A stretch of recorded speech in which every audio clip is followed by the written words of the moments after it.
Hi, I'm Justin McKee, and we are shooting this from the Wrangler National Final Rodeo Trade Show out here at Will Rogers Complex, and I'm with Dusty Turner, the owner of MasterHand Milling, a product that I've been using the last couple of years to feed cattle, yearlings and cows. And Dusty, thank you, first of all. You bet. It's been something that has been very exciting to see not only the bottom line change for the better, but to see my cattle perform better, both the cow herd and the yearlings that we turn out. And so what I'd like to do is just kind of let people get to know who you are and Sure. how this thing got started, because this is going to revolutionize the range. I think this is going to completely change the way we go about feeding cows and yearling operations, even in the summertime.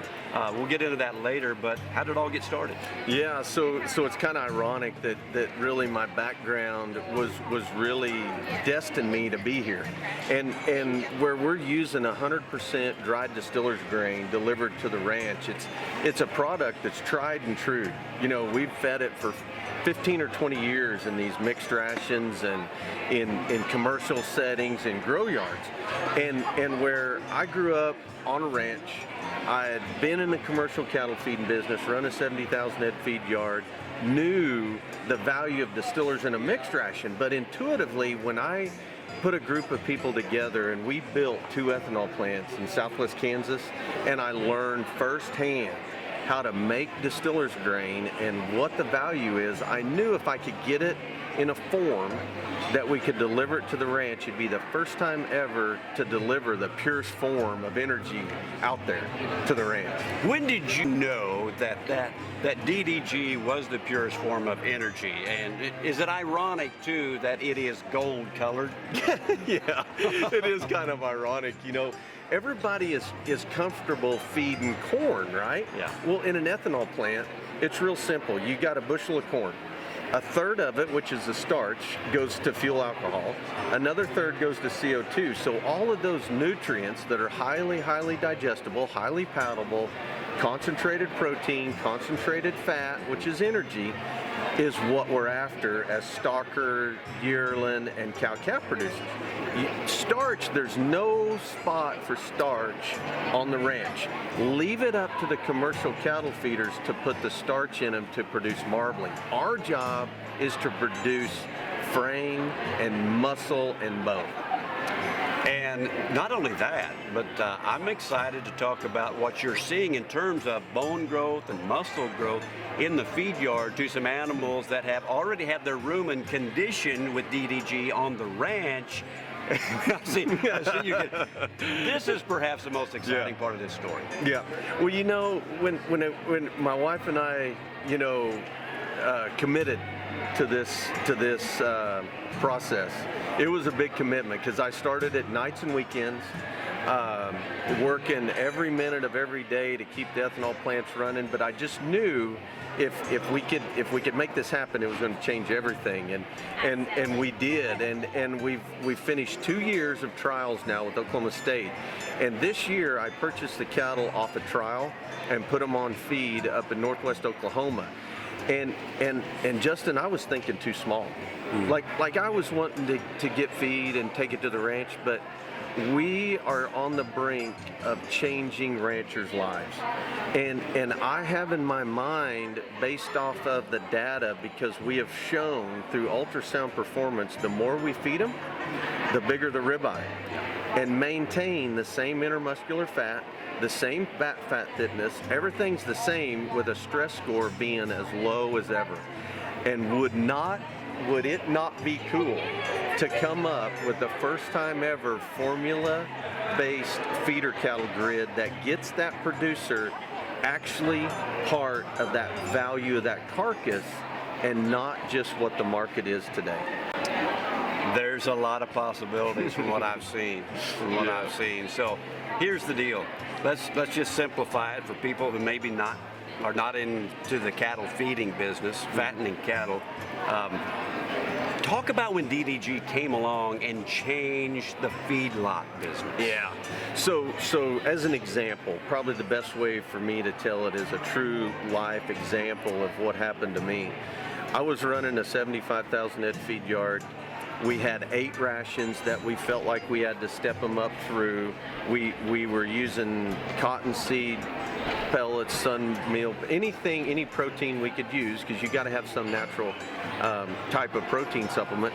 But by the time we started introducing distiller's grain, because it is so digestible, it is so compressed and compact with energy, we took our 8 rations and down to 2, a starter and a finisher, feeding about probably 35% distiller's grain. So it's just healthy. You just can't, you just can't. It's natural. Yeah. It's pure and it's natural. Yeah. There's no way to hurt one. Yeah. It's safe as can be. So what happened in the feedlot business? What was the performance difference or the bottom line cost difference? Yeah. So the feed yards that were close to the ethanol plants would naturally feed the wet distillers, and what it did is it cut our operational costs, literally by 30 or 40%. We were able to start our mill at the same time we started reading bunks.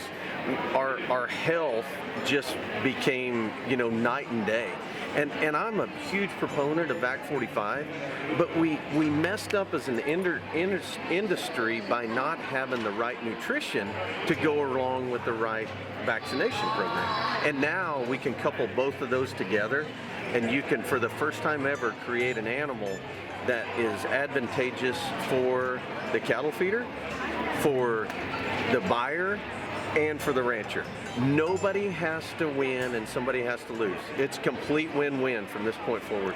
So basically, when you were talking about you saved in your bottom line a third there at the feedlot, that's kind of what you're shooting for just ordinary run-of-the-mill guy with 20 cows, guy with 200 cows can do. Absolutely. Right there at the ranch. Absolutely, and they can for the first time grow one and get the pounds they want without having to sacrifice the value of that animal when he gets to the end product. There's going to be people that actually are looking for cattle that are grown like this, because that's only part of the values on the ranch. The other part is you've got, as you referred to it earlier, you've got their guts already adapted to energy.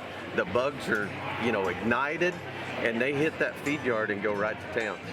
Let's talk about how you came up with the name MasterHand.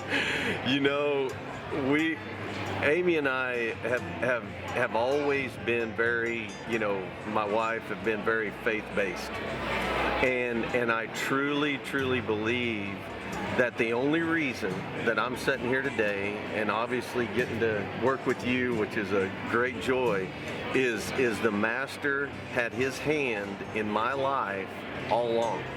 I've chased a lot of things. I've followed a lot of leads, and I've learned never to get frustrated, because I've got to learn to be more patient. And he had a plan. Yeah, he had a plan for me day one when I went to the feed yard, worked in the ethanol plant, and then showed me this product. All I had to do was perfect what he's wanting me to do. So truly, MasterHand Milling is because the Master had a hand in everything we do. Well, it's good to give credit where credit's due. Yeah. Before I leave you though, let's talk about the convenience. Let's talk about the cube and the pellet and how it handles and how easy it is to go to anybody's system, and they may get rid of a lot of machinery in the process, because basically all you need is an overhead bin and a cube feeder. Yeah. Well, naturally, as any industry, we tend to overcomplicate things, right? Right. We tend to make things more difficult than they should be. And what I've introduced to our customers is a way to, you just need energy and roughage. That's it. And no matter what you're feeding, people say, well, how much should I feed? Well, I ask them, do they like the way their cattle look? Most of them are, yeah. So I just tell them, cut it in half. Whatever you're doing, cut it in half. Because our product is the cheapest product to feed per head per day, and that's not even talking about the operational efficiencies, instead of feeding every day. And lack of overhead. Yeah, lack of overhead. Just feed 2 or 3 times a day, park your feed truck, just get you a scale on your cake box, and put a round bale in the pen, straighten them out, and then just keep feeding them, 6 to 10 pounds a week, a couple times a week, and you'll put an extra half to 3/4 pound on them. I wonder if there's some cow-calf guys out there that maybe they're not maintaining ownership of their calves. They're selling right off the cow. They get this cube and they're feeding their cows and calves together in the pasture. And this is what I found. How easy it is to wean those calves at home. Yes. And do it yourself and add value. I mean, to me, that's where you're going to make more money, is by keeping that calf at home. Yeah. And if he's already on this cube, he goes right into that. Maybe just a background yard type situation. Dry lot him. Yeah. With a bale of hay and the same feed he's been getting with mama. Yeah. Well, and that's exactly right. And a lot of guys in the sandhills now are fence line weaning. You know, within 2 to 3 days, they've forgotten all about mama, and they're just instead of looking 5 for or that. 6. Yeah. Yeah. And I get it. I understand the rancher's fear to wean a calf, because they feel like, well, if I keep them and wean them, they're going to get sick on me. Yeah. And I'd just soon send them. But what I can show them is that within 35 to 45 days, not only can you wean your calf, you can get him healthy, but you're going to put an additional 20 to 25 pounds on him. In that short amount of time, you got a weaned calf that everybody in the fall is looking for, a weaned calf. And now they can do it very easily. A lot of premiums to grab. Oh yeah, a lot. I mean, it can be 10 to 15 bucks a hundred premium. Yeah, we haven't even talked about return on investment.